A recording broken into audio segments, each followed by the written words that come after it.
Baik, saudara-saudara, bahwa pagi hari ini kita akan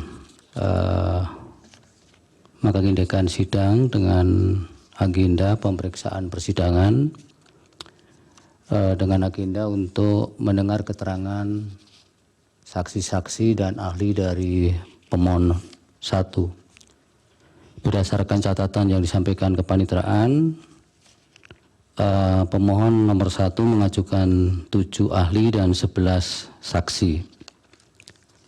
Betul nih Pak Heru? Betul Yang Mulia. Baik. Ya. Kemudian dari 18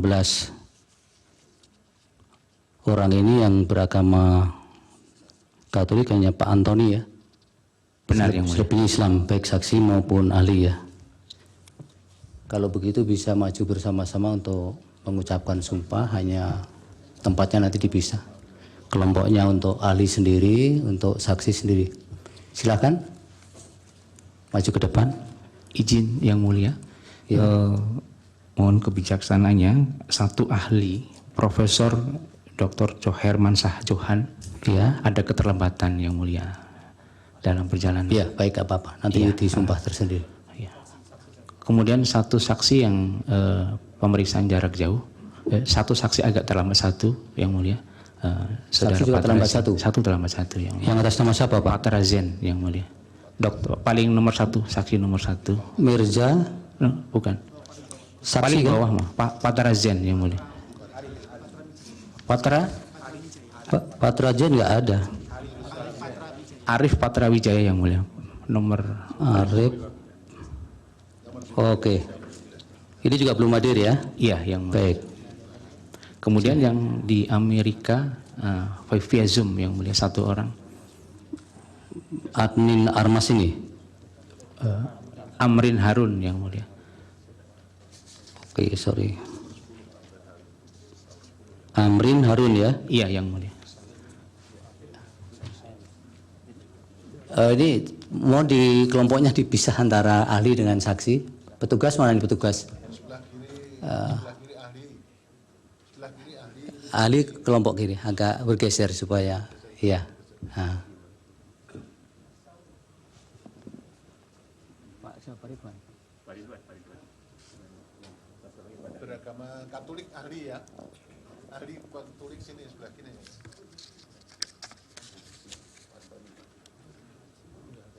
Pak Amrin Harun bisa mendengar kami? Suaranya tidak ada Pak. Saya bisa dengar Yang Mulia. Ada juru sumpah di situ? Ada istri Ada saya. ya. Kalau gitu biar ada jarak yang ahli ke depan.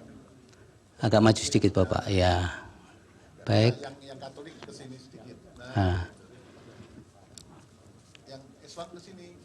Nah, yang Katolik sini. Baik. Pak Amrin mohon berdiri juga. Juru sumpahnya di sampingnya sambil mengangkat kitab sucinya.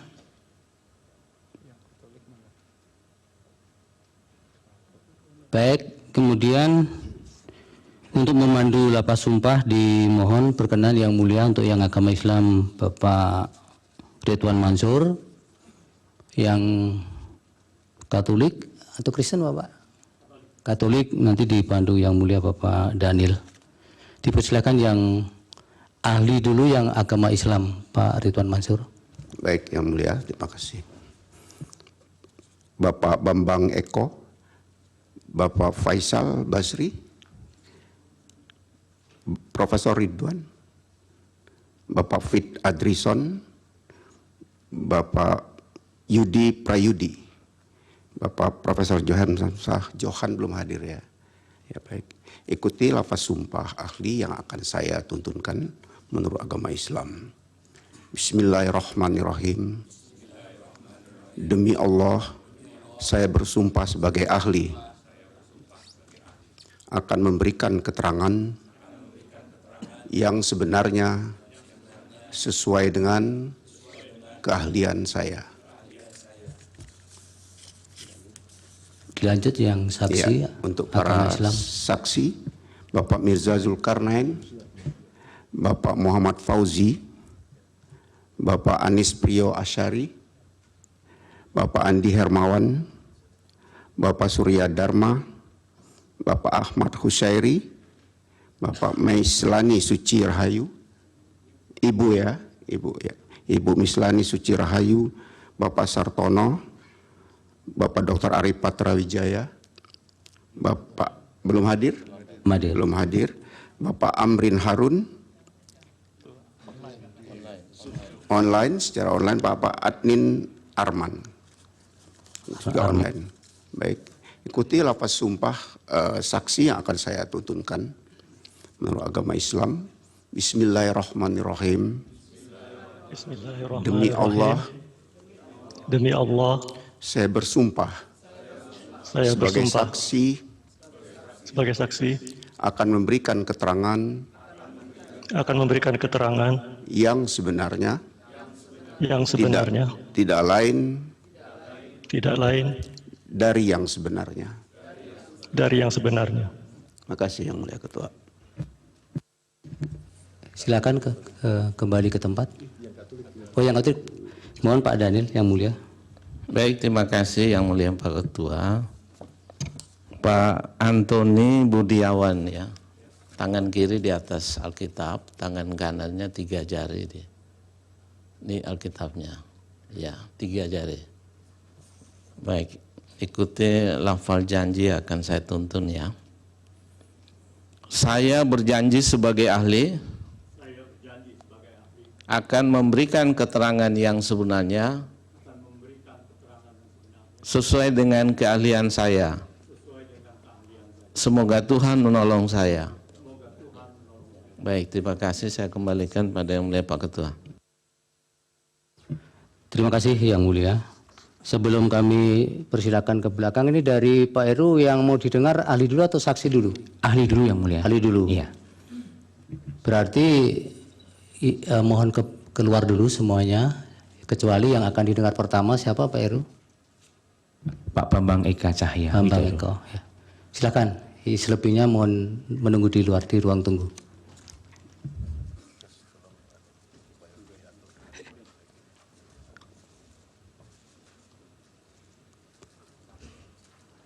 Pak Bambang bisa langsung ke podium. Ya.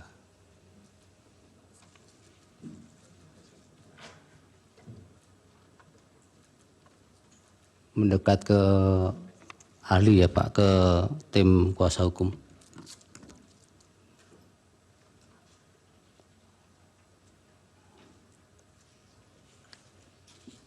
Waktunya supaya diperhatikan 20 menit untuk sudah keseluruhannya, sehingga mungkin paparan bisa 5 sampai 7 menit Pak Bambang.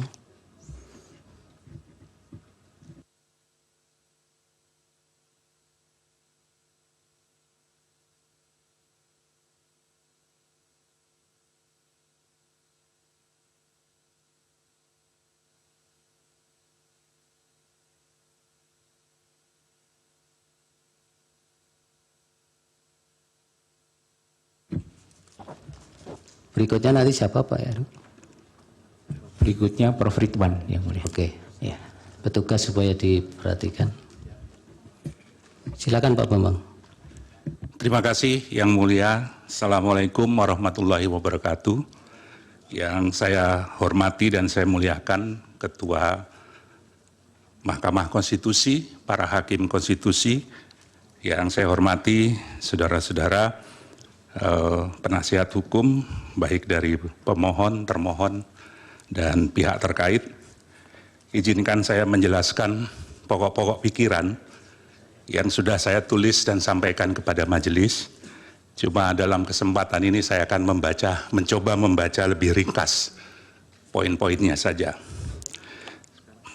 Yang dimintakan keterangan kepada saya oleh penasihat hukum adalah tentang penetapan Gibran Rakabuming Raka, anak dari Presiden Jokowi, sebagai cawapres melanggar hukum dan konstitusi. Saya mulai dengan pasal 75 Undang-Undang Pemilu yang mengatur tentang peraturan dan keputusan KPU. Untuk menyelenggarakan ayat 1, untuk menyelenggarakan pemilihan umum sebagaimana diatur dalam undang-undang ini, KPU membentuk peraturan KPU dan keputusan KPU. Ayat 2, peraturan KPU sebagaimana dimaksud pada ayat 1 merupakan pelaksanaan peraturan perundang-undangan. Ayat 3 saya lewati, ayat 4 dalam hal membentuk peraturan KPU yang berkaitan dengan pelaksanaan tahapan pemilu, KPU wajib berkonsultasi dengan DPR dan pemerintah melalui rapat dengar pendapat. Selanjutnya, putusan Mahkamah Konstitusi nomor 90 PUU 21/2023 telah merubah pasal 169 huruf Q menjadi berusia paling rendah 40 tahun atau pernah atau sedang menduduki jabatan yang dipilih melalui pemilihan umum, termasuk pemilihan kepala daerah. Selanjutnya, pasal 221 sampai 230 Undang-Undang Pemilu mengatur tentang tata cara penentuan, pengusulan, penetapan pasangan calon presiden dan wakil presiden. Selanjutnya, di pasal 231 ayat 4 Undang-Undang Pemilu mengatur sebagai berikut, ketentuan lebih lanjut mengenai tata cara verifikasi terhadap kelengkapan dan kebenaran dokumen persyaratan administratif bakal pasangan calon diatur dalam peraturan KPU. Pasal 18 ayat 1 peraturan KPU nomor 19 tahun 2003 mengatur bahwa dokumen yang diverifikasi adalah KTP elektronik bakal pasangan calon dan atau suami istri bakal pasangan calon. Yang kedua, akta kelahiran WNI bakal pasangan calon atau suami istri bakal pasangan calon yang telah dilegalisasi oleh instansi yang berwenang dan seterusnya. KPU telah menetapkan peraturan KPU nomor 19 tahun 2023 tentang pencalonan peserta pemilu presiden, wakil presiden pada tanggal 9 Oktober 2023 dan diundangkan dalam berita negara tanggal 13 Oktober. Dengan poin yang paling catatan yang paling penting adalah bahwa syarat calon berusia paling rendah 40 tahun sesuai dengan Undang-Undang Pemilu. Kalau kita baca dari kronologi tahapan pendaftaran paslon dan kesesuaiannya dengan peraturan perundang-undangan, KPU berwenang menerima pendaftaran, memverifikasi berkas, dan mengumumkan hasil verifikasi pendaftaran, menetapkan pasangan calon yang memenuhi syarat, dan melakukan pengundian nomor pasangan calon sesuai dengan ketentuan. Tanggal 9 Oktober, peraturan KPU nomor 19 tahun 2003, syarat pencalonan berusia paling rendah 40 tahun. Tanggal 16 Oktober putusan MK nomor 90 merubah pasal 169 ayat Q menjadi berusia paling rendah 40 tahun atau pernah atau sedang menduduki jabatan yang dipilih melalui pemilihan umum termasuk pemilihan kepala daerah. 19 Oktober pendaftaran calon presiden dan wakil presiden, 25 Oktober sampai 29 Oktober adalah verifikasi dokumen pendaftaran. Masih menggunakan PKPU nomor 19 2023. Tanggal 3 November peraturan KPU nomor 23 tahun 2003 mengubah persyaratan sesuai dengan putusan MK. Tanggal 13 November ditetapkan capres dan wakil presiden, cawapres.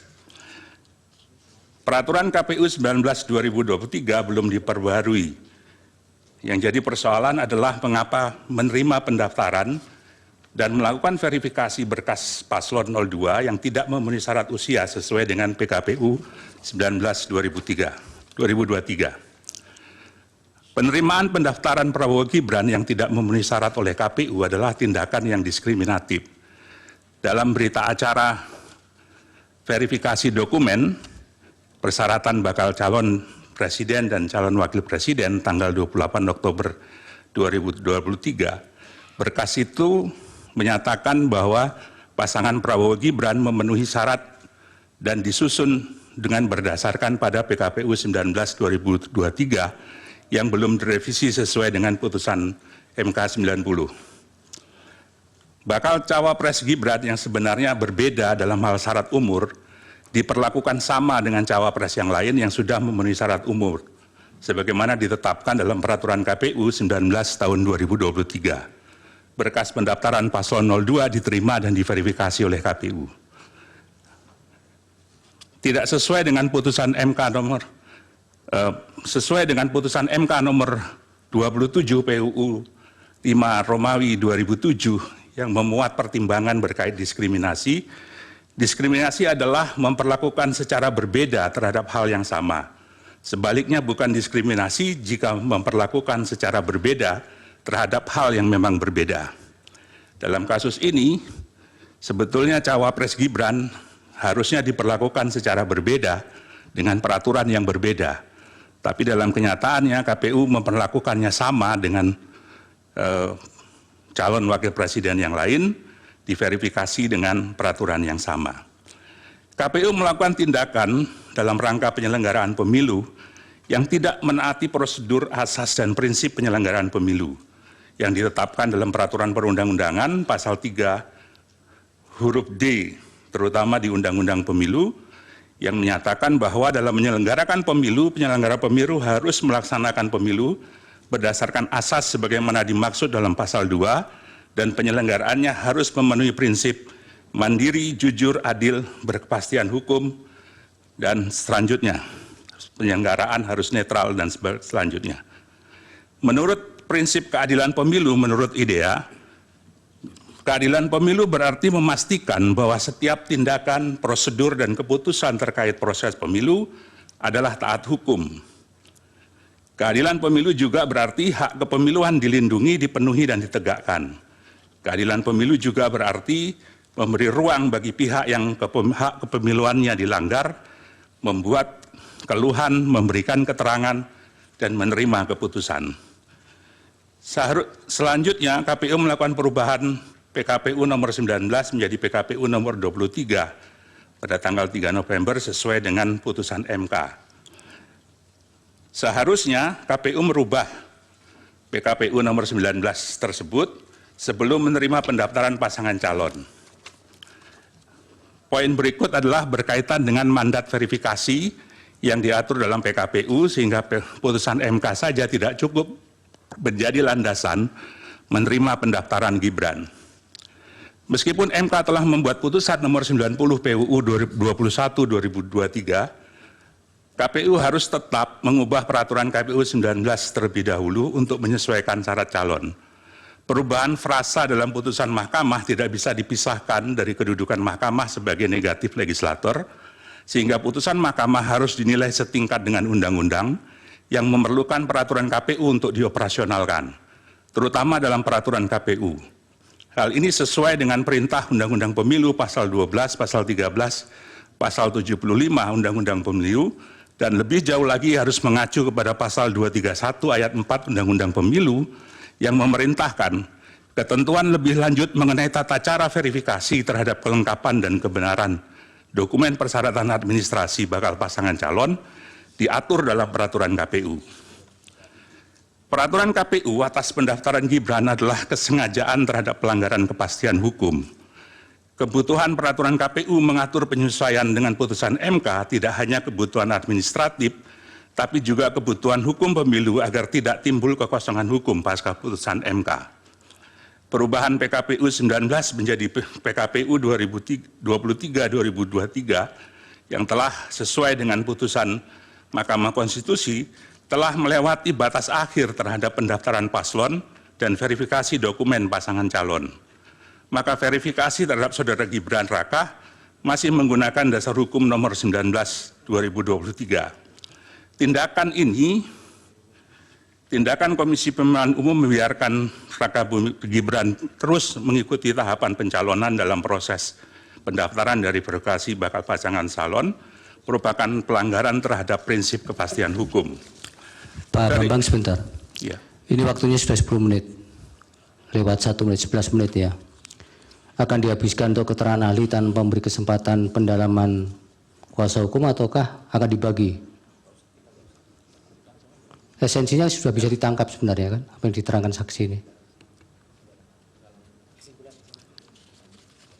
Iya, maksimal 20 menit. Tinggal 9 menit untuk pendalaman kalau. Ya. Poin saya menyimpulkan adalah ketidakjujuran dan ketidakadilan dalam proses penetapan Gibran sebagai cawapres bukan sekedar pelanggaran etika, tapi juga adalah pelanggaran hukum dan konstitusi. Catatan saya adalah kerangka hukum pemilu harus dijalankan secara konsisten dan tanpa kelalaian, serta tidak boleh diamandemen dalam jangka waktu tertentu sebelum pemilu. Perubahan persyaratan dalam waktu yang singkat di tengah proses pendaftaran mengakibatkan perubahan mendasar terhadap peta kompetisi pemilu 2024. Masuknya Gibran putra presiden menimbulkan ketimpangan arena kompetisi, sehingga pemilu sebagai demokrasi prosedural mengalami disfungsi elektoral. Undang-undang pemilu mestinya tidak diubah di tengah pemilu agar terjadi kesempatan yang sama dan tidak ada yang secara spesifik diuntungkan oleh perubahan dadakan tersebut. Terakhir, putusan MK terdahulu yang memutus diskualifikasi peserta pemilihan umum.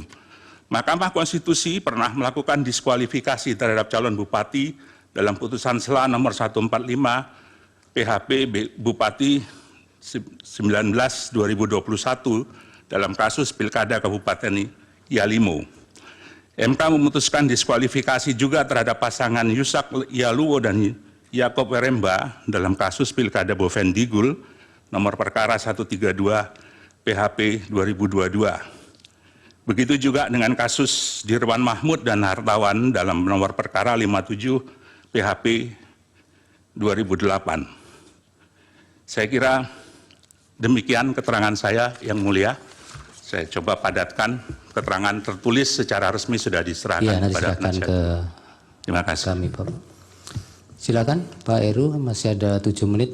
Terima kasih Pak Ketua, saya izin bertanya. Mas Bambang silakan di podium lagi, ada 3 pertanyaan saya. Tolong dibuka slide nomor 4 tadi. Slide nomor 4. Dalam slide nomor 4, putusan MK disebutkan pada tanggal 16 Oktober. Sehingga pada saat itu ada kesempatan bagi KPU untuk mengubah putusannya, mengubah peraturannya. Pendaftaran paling terakhir 25 Oktober. Jadi pada saat pendaftaran CWP itu dia masih menggunakan peraturan KPU nomor 19 tahun 2023. Perubahannya baru nomor 20 tanggal 3 November. Betul begitu ya? Itu pertanyaan pertama. Bagaimana pendapat saksi mengenai itu? Terus kedua, di bukti P17 itu ada keputusan Komisi Pemilihan Umum nomor 1632 tahun 2023. Saya baca hal menimbangnya dan saya baca hal mengingatnya. Tidak ada satupun hal menimbang itu yang merujuk pada putusan MK. Tapi kemudian putusan ini mengubah KPU itu nomor 19 menjadi nomor 23 di hal mengingatnya. Apakah penetapan seperti ini yang menetapkan presiden jalan untuk presiden itu tidak melanggar prinsip dan azas-azas KPU? Yang ketiga, Komisi Pemilihan Umum di Kabupaten Murung Raya, ada berita acaranya, itu baru kami sampaikan. Ada pernyataan seperti ini, saksi ahli. Dalam hal ini, Komisioner KPU Kabupaten Murung Raya diinstruksikan oleh KPU RI melalui KPU Provinsi Kalimantan Tengah, Pak Harmain, Pak Sastriadi, Pak Keko, Pak Anton, untuk mengubah status partai politik Gelora dari status belum memenuhi syarat menjadi memenuhi syarat. Jadi di dalam bukti itu, nomor 17, bukti yang sudah kami sampaikan itu, ada upaya dari KPU nasional untuk mempengaruhi KPU di provinsi untuk mengubah hasil verifikasi faktual yang menyebabkan suatu partai tertentu berubah dari tidak memenuhi syarat dan memenuhi syarat. Ada 3 hal itu. Di mana pelanggaran prinsip dan azas-azas konstitusi ada di situ. Silakan. Saya tambahan sedikit. Satu kepada ahli. Ahli mengatakan bahwa penetapan Gibran Rakabuming Raka sebagai cawapres melanggar hukum dan konstitusi. Berarti itu pelanggaran. Seandainya pelanggaran ini misalnya tidak dilaporkan kepada Badan Pengawas Pemilu, apakah kemudian tertutup untuk mempermasalahkan hal ini? Itu termasuk di Mahkamah Konstitusi. Yang kedua adalah, tadi dikatakan juga ini pelanggaran hukum dan konstitusi, berarti undang-undang dan konstitusi. Kalau dikaitkan dengan pasal bahwa penyelenggara pemilu itu harus tetap mandiri, ya, Itu apakah kemudian ada kaitannya perlakuan diskriminatif ini kalau kita kaitkan dengan azas atau pasal dalam konstitusi tersebut? Terima kasih. Baik. Dari termohon satu pertanyaan kalau ada. Atau 2 pertanyaan juga boleh. Singkat saja. Terima kasih majelis. Kepada saudara ahli, pertanyaan yang kami ajukan berkaitan dengan syarat sebagai calon presiden atau wakil presiden. Yang pertama, apa dokumen yang harus disampaikan untuk membuktikan bahwa calon itu atau bakal calon itu berusia 40 tahun pada saat didaftarkan. Yang kedua, apabila calon itu sedang menduduki jabatan sebagai kepala daerah, apa dokumen persyaratan yang diajukan oleh yang bersangkutan atau partai politik yang mengusulkan yang bersangkutan? Sudah 2 pertanyaan, Pak. Cukup. Dari pihak terkait, silakan.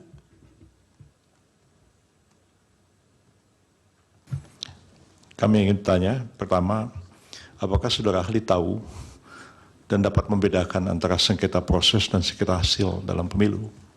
Apakah proses pencalonan itu termasuk sengketa hasil ataukah sengketa proses? Kedua, jika penyelenggara negara itu tahu bahwa ada norma hukum yang lebih tinggi yang mengatur sesuatu, tapi ada juga norma hukum yang lebih rendah, dan peraturan yang lebih rendah itu bertentangan dengan yang lebih tinggi. Yang lebih rendah itu secara formal masih berlaku.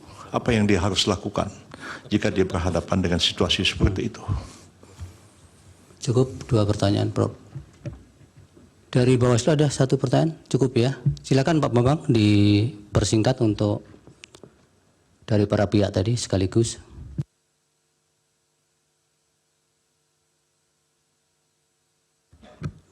Baik, Yang Mulia. Yang pertama menyangkut dengan timeline yang tadi sudah disampaikan.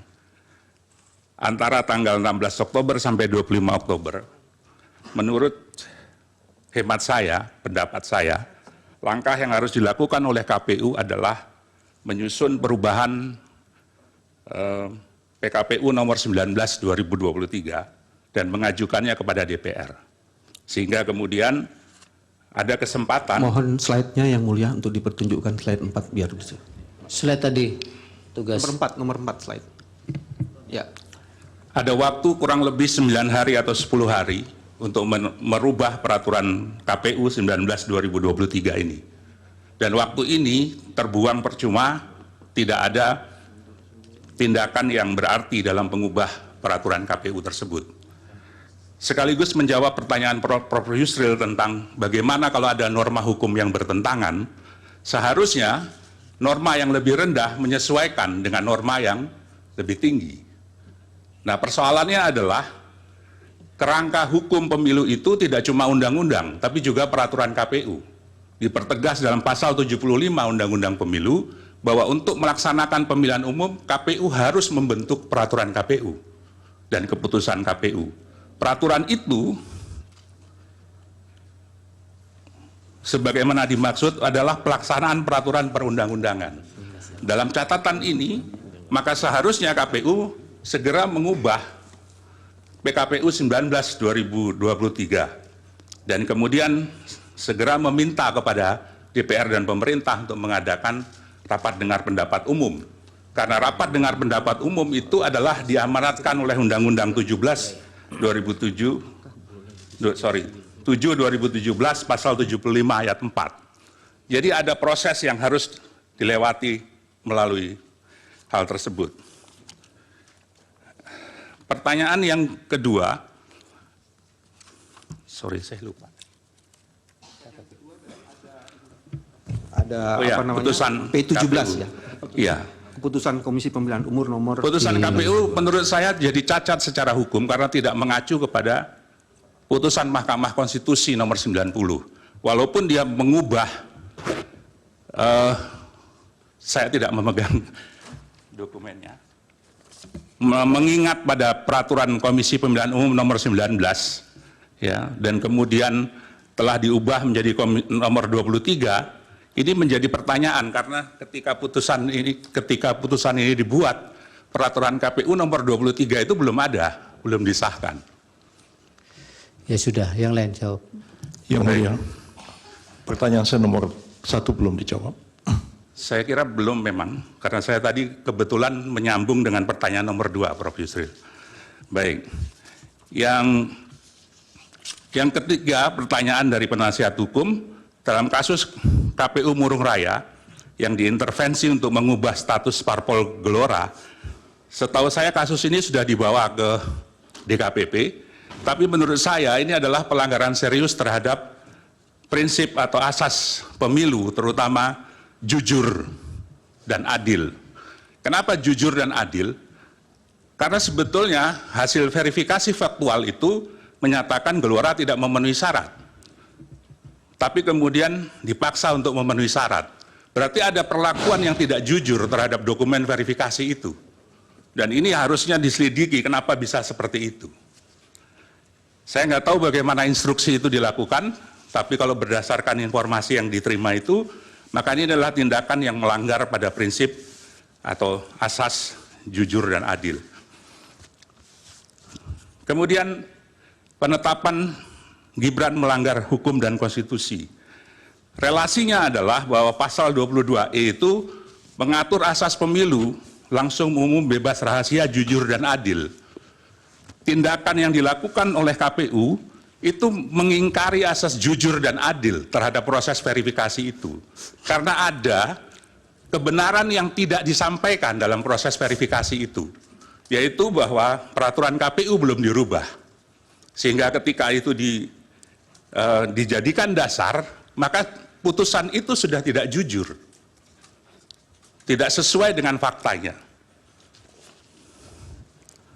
Nah, berkaitan dengan pertanyaan syarat calon wakil presiden untuk menentukan usia 40 tahun atau belum, tadi saya sudah menyebut bahwa di peraturan KPU ada dokumen yang harus diserahkan, yaitu KTP elektronik bakal pasangan calon atau suami istrinya, dan akta kelahiran WNI bakal pasangan calon atau suami istri bakal pasangan calon. Saya kira itu menjawab kebutuhan terhadap verifikasi dokumen yang diajukan. Kemudian berkaitan dengan sengketa proses dan sengketa hasil, sengketa proses adalah proses yang sengketa yang diajukan dalam proses pemilihan umum, dan ini kewenangan dari Badan Pengawas Pemilu. Dan sengketa hasil adalah sengketa terhadap hasil pemilihan umum yang menjadi kewenangan dari Mahkamah Konstitusi. Baik, sudah cukup. Ya, pelanggaran yang tidak dilaporkan tadi belum dijawab. Oh, mohon maaf, kelewatan. Iya. Berkaitan dengan pelanggaran yang tidak dilaporkan, saya kira mandat dari Undang-Undang Pemilu memberikan tugas kepada Badan Pengawas Pemilihan Umum untuk melakukan pengawasan secara aktif, bahkan kalau perlu Ya, itu kan dan normatifnya, preventif. Pak. Yang ini kan yang lolos dari itu. Justru itu saya harus bertanya, Yang Mulia. Seharusnya Bawaslu tahu bahwa ada persoalan ini dalam proses penetapan pasangan calon, karena dia melakukan pengawasan aktif. Pertanyaannya, apakah Bawaslu mengambil tindakan terhadap pelanggaran ini? Saya tidak tahu, saya tidak punya dokumen tentang itu terhadap ini. Nah, mungkin nanti bisa ditanyakan kepada Ketua Bawaslu. Baik. Apakah ada langkah-langkah yang dilakukan untuk pelanggaran yang dilakukan oleh KPU tersebut. Terima kasih, Yang Baik, Mulia. Pak Bambang. Dari Hakim ada? Yang Mulia, ada satu pertanyaan yang belum dijawab, termohon. Termohon baru dijawab satu. Iya, yang soal apabila ada orang yang kedudukannya sedang menjabat sebagai kepala daerah, dicalonkan sebagai presiden atau wakil presiden, dokumen persyaratan apa yang diajukan ke KPU? Terima kasih. Tahu Pak Bambang?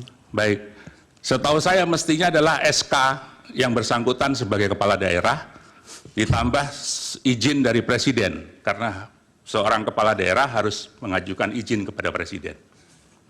Baik. Dari Yang Mulia ada? Baik, nanti Pak Heru yang ahli itu siapkan kertas sama pulpen jadi kelupaan nggak, jawabannya ada yang tertinggal. Baik, terima kasih Pak Bambang. Keterangannya mudah-mudahan bermanfaat untuk mahkamah dalam mengambil keputusan. Silakan dipanggil ahli berikutnya. Jelajahi cara baru mendapatkan informasi. Download Metro TV Extend sekarang.